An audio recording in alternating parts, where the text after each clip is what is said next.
In the course of human history, there were three great revolutions. The cognitive revolution of around 70,000 years ago, where humans developed advanced language and began thinking in concepts. The agricultural revolution 12,000 years ago, where we began domesticating plants and animals and started to cultivate our own crops. And only 500 years ago, the scientific revolution, where mathematics, physics, astronomy, biology and chemistry began to take shape and transform the ways in which we approach reality.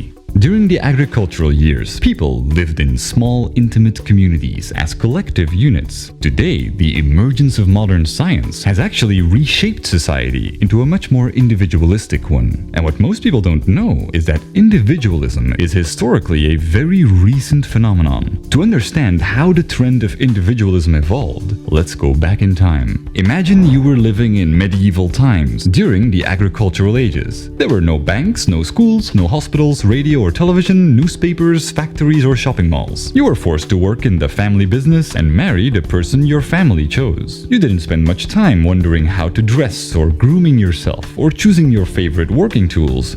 Personal preferences and desires were rarely given any real importance, and you didn't experience a strong sense of individuality. If you were to bring an individual from the medieval times into our present reality, he would think human beings have become complete lunatics. Not simply because our technology would be so confusing, but mostly because our behavior is so self-centered. An example that most of us can relate to is how just a decade ago, taking selfies was a relatively strange and narcissistic thing to do. But no more than just several generations ago, families and intimate communities were the basic building blocks of all human societies. If you fell sick, your family would take care of you. If you wanted to start a business, it would be a family undertaking and they'd all together raise the money for it. When something was too serious or demanding, the local community came to the rescue. The Industrial Revolution changed all of that. It slowly decreased the need for support from families and local communities as the state and market started taking over many of their functions. Because with the Industrial Revolution came, among other things, factories, where individuals could make a living independently. As years went by, state and market gained even more power, further weakening our traditional bonds. We were presented with an offer that could not be refused. You can work on whatever you want, marry whomever you desire, and live wherever you wish. You are no longer dependent on your family or community. We, the state and market, will take care of you instead. If you want to study a profession, we have schools to teach you. If you want to open a business, the bank will loan you money. If you are sick for a few days, health insurance takes care of you. State and market became our mother and father, and we as their children could only survive thanks to their support. But soon enough, we started to feel alienated as we were still used to the emotional bonds from our families and communities. Our urge to experience a sense of togetherness was no longer fulfilled in the same way. But consumer trends began to take care of this. We started building our identities around celebrities, football teams, music bands, fashion, and more. And we spend our time and money on them. Again and again, we kept striving to be part of communities that validated us for who we think we are, not realizing that this flawed sense of identity was never defined by us, but rather by a cultural construct that evolved through history.